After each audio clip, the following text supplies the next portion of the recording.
I've got a little treat for you actually. This is one of the favourite things that I did that really helped to pick me up and dare to believe that I could have a future in front of me. And it's basically visualisation. Some people call it guided imagery. Now, before you think, oh, well, that can't cure cancer, can it? Hang on a minute, because even allopathic medicine recognises that it can do several things actually that are really important, one of which is pain relief, believe it or not. Other things like it can help us get to sleep, stay asleep. Then there's things like reduced blood pressure and even IBS. So bear with me. Instead of talking all about it, I thought, how about I explain to you by you coming with me on a journey of how I would do this? So how about that? Do you want to settle in your seat and get comfortable a minute, and I'll have a go at sharing with you how I did this. Okay. Take a few deep breaths. Put both feet on the floor. That's always good to ground you. And some nice deep breaths. And when I'm doing this sort of thing, I find it quite interesting. Just shake out any tension that might be there and just focus on the breath and relax. You can shut your eyes if you like. As we settle in, I want you to say to yourself, you can say it inside, you don't have to say this out loud, I am healing. My body is whole and healed. That's right, my body is whole and healed. And I'm grateful. I'm really grateful. Believe this and feel this. I want you to imagine a shaft of white light coming all the way down over you, around you, all the way down over your toes. That's right.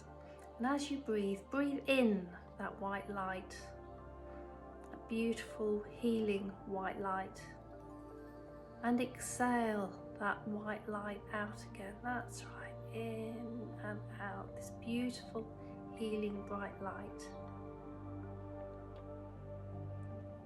Now this is where we start to use our imagination.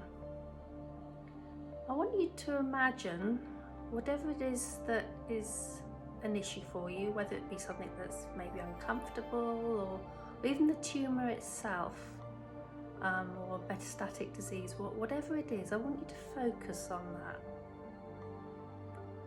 Now I want you to start to see it in your mind.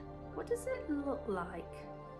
Does it have a shape, a form, a colour, a texture, or even a personality? Now for me, I imagined the metastatic cancer to be clusters of like troublesome teenage boys that are up to no good. That's right. What do they look like? Are they looking at you, away from you? What are they doing? Or what does it look like? Who is it? Now I want you to go up to it and I want you to say hello. It might feel strange. Go and trust me. Go and say hello. Now I want you to say thank you. Why you say, I want you to thank it, and I want you to actually say, I'm sorry, I'm so sorry for hating you, for being angry with you, for being furious with you, for disrupting my life. I'm so sorry I did that. The truth is that I've learnt so much since you came into my life. And the thing is, I know that I'm becoming a better person. You've been a great teacher for me. Now say to it, I'm going to let go of fighting you. That's right. Say, I want to be your friend. Would you be prepared to be my friend?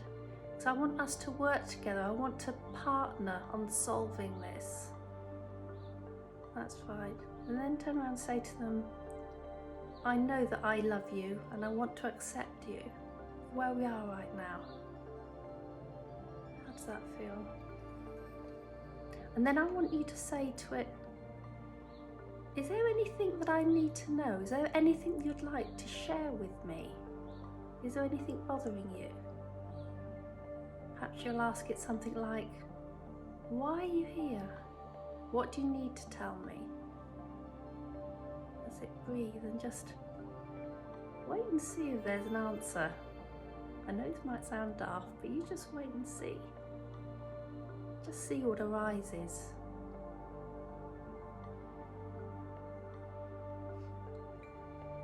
And now, I want you to imagine yourself in the future. So I imagine myself in my early 90s, an old lady.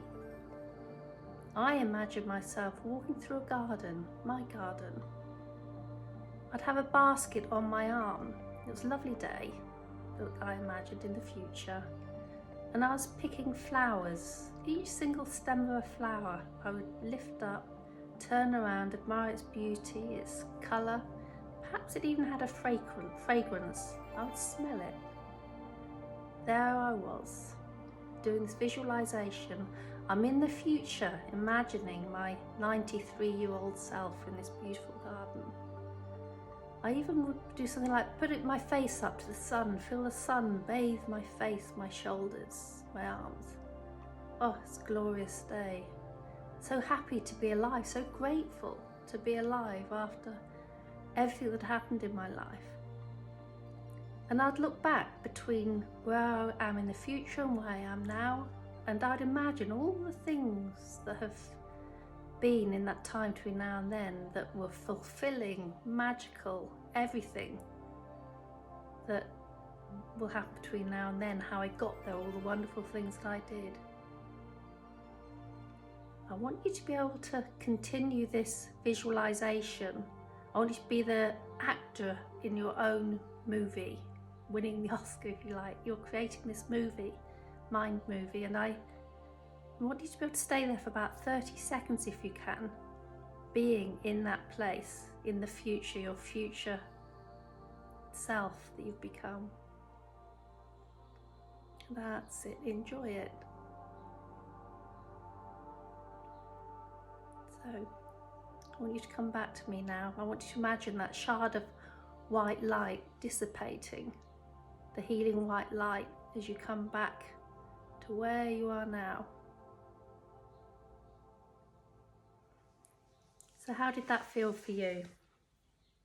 Now, I would enjoy doing this. I'd do this lots of times, imagining versions of myself in the future. So my favourite ones were things like seeing my daughter try a wedding dress on. So I would imagine myself there in the showroom with her best friend beside me. We're sitting on a velvet couch. We're drinking the champagne. I can feel the bubbles coming up my nose, and as she comes out with the dress twirling around, I could feel the tear of happiness rolling down my cheek. I'm there in the moment, imagining it, being there, experiencing it, and I'm thankful. Another one would be things like holding my first grandchild. Again, you can smell the baby's head, you can feel it wriggling in your arms, you can see its big eyes looking up at you, seeing straight through you. And again, I feel gratitude and grateful. So the thing about doing visualization, it's not only just a tool that can regulate your central nervous system. There are people like Bruce Lipton, one of the forefathers of epigenetics, who would actually say the natural fact, the cells in our bodies don't know that we're actually in the future, that future version of ourselves. Our body thinks that that's what we're experiencing now. There's a part of us that shapeshifts into that healed state. And this is also backed up with people like Dr. Joe Dispenza, who would say that by forming this type of meditation, when we get really good at it, we can actually connect in with what he calls a quantum field, where you can magnetize that future towards you. So this is pretty deep, powerful stuff, and I really, really enjoyed it. I still dabble with it now as to things in the future, you know, where I want to be, what I want to do. So anyway, that's my story. I would love to hear what you see, what you imagine, where it goes, because there are some people that can't imagine that easily, and your little stories of how you see things might help them. So please do put things in the comment box below and inspire other people to recreate and believe that there is a them in the future that is healthy, whole and healed. I did it, so can you. Take care.